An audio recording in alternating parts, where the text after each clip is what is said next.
Hey everybody, Debbie with Lake House Soapery here. I was talking with a very nice lady on Instagram. Her name is Mia. She goes by MG Soaps on Instagram, and she was asking a question about my packaging. So I told her I'd do a quick tutorial. There's some other tutorials out there, which is where I learned how to do it, but I'm going to go ahead and do one for her. So this is how I've been wrapping my soaps lately. I actually have a small wholesale account, and I've really been kind of struggling with what I want to do with the packaging. I want to keep it natural, but I want the customers to be able to see the inside of the soap. So I start with a piece of cardstock.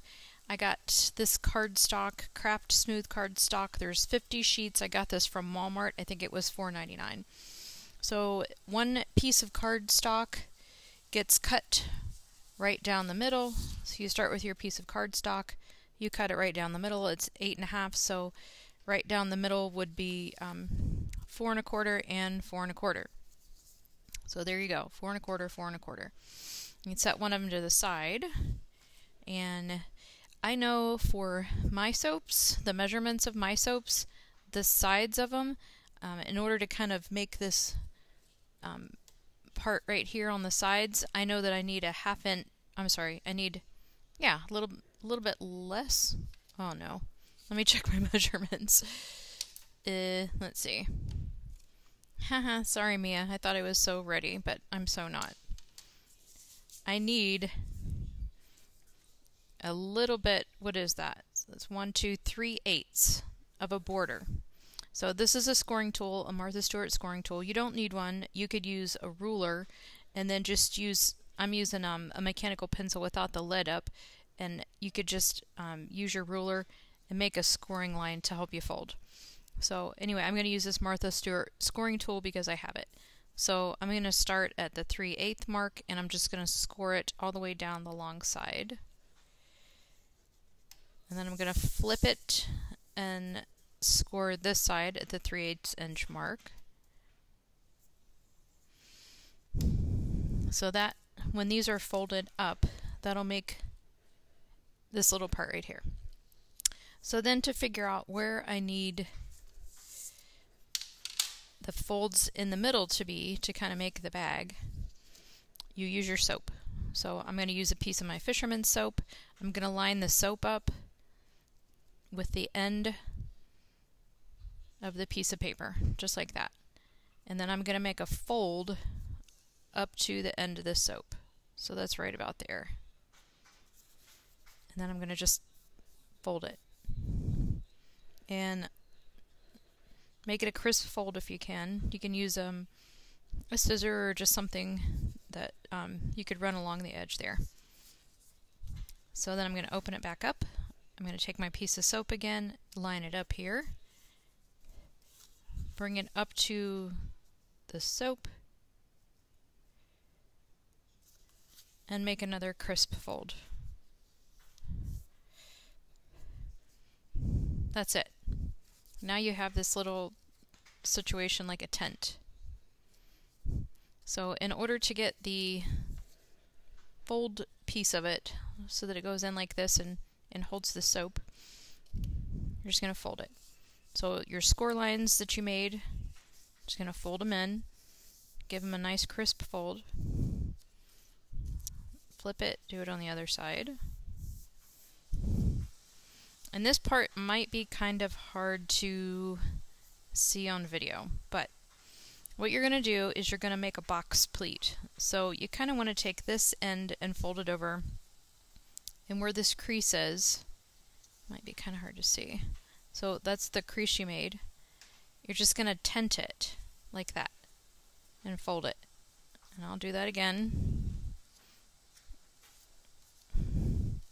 So fold it in, bring this fold, bring it over to the edge, and pleat it. Believe me, I had to do that a few times before I got it. Fold it over, bring this side, and tent it. See that? And then one more time over here, fold it, bring this edge, tent it, and fold it on the inside. That's it. just like that. Your soap sets nicely in the area that you made. If you wanted to put one of your business cards in, that can slip easily right inside of there. And just fold it up.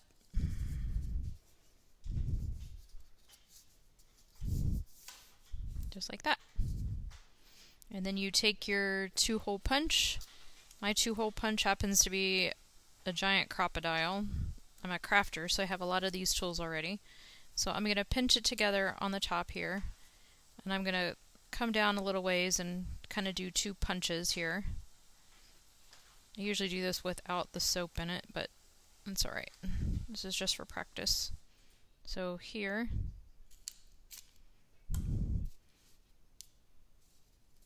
And we'll make another punch right here. A little off, but that's okay.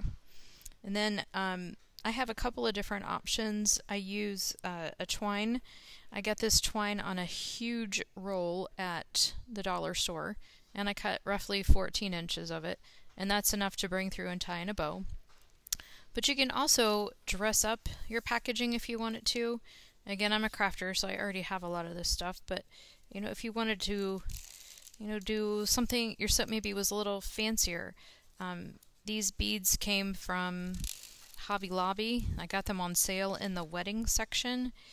It was half off for a roll, like 100 feet or something like that. It was really inexpensive. And, you know, you could just take this, loop it around and tie it at an appropriate length. That's really pretty and simple. Put a pretty label on there. I usually use the Avery 2-inch square labels if I'm going to use one. You could also lay another piece of paper underneath it if you wanted to pop a color, or if you like just this craft look, you could do it like this also. So I like that look sometimes depending on what I'm doing with it. I'm a shabby chic girl at heart, so I also like to use lace. So you can just get a piece of lace. I found this lace at the thrift store near me. I think it was like, I don't know. I ended up hitting the jackpot and got like yards and yards and yards of different kinds of laces and just various things. I paid $5 for the whole big giant garbage bag of stuff that I found. And then I just bought it home and washed it all up. And it's vintage lace. And great, my bow looks horrible. I'm a terrible bow maker, but there you go. Again, you can dress your packaging up that way if you want it something a little fancier. And then another one that I like to use is this like a sheer ribbon. It's got a little bit of a wire in it, and when you tie it you can like twirl the ends of it a little bit and, you know, do something fancy with it. So that's what I do. The way that I get these to print, I start off with my whole sheet of paper. I put it into the printer and print off the labels. So when I designed it on Word, and I just literally had to play around with it until the labels looked like I wanted it to and had it lined up. So you print this direction on this half, and then you have to print it upside down in order for it to print the right direction when you roll it up. So it literally just took me a few hours one day to just kind of get it all on there, decide what I want to do. I got some of my images from Pixabay. It's a free website that you can get images from, and that's how I printed the images on here. And the images that I use for my Around the Lake soaps all are going to be lake themed. And then probably for the ones that are not lake themed, I'm just going to pick something else that just kind of represents my shop. So if I continue to use this sort of packaging, that's what I'm going to do. So if you figure, let me see if I can do some quick math here without thinking too hard about it. So let's see, 5 divided by... So... Geez, I can't think. So the sheets of paper, there's 50 sheets of paper. It was $5, so that's what, 10 cents a piece of paper. So that's, and if you're cutting it in half, that's 5 cents for each wrap, plus whatever tie that you use on it, and your ink and your time. So for, I don't know, I guess at the most maybe 10 cents a piece of soap. It's a really economical way to package it, and then your customers are still able to see it. So you just have to play around with your dimensions. When I first started doing this, I used an inch on either side, and when you use an inch on either side, it makes it come up a little bit higher, but you're just hiding your soap. So that's why I went with the 3/8 inch measurements that I gave you. So I hope this was helpful, and if you have any more questions, just let me know, and I'm happy to work with anybody and help you work out your issues. All right, thanks everybody. Have a great evening. Bye.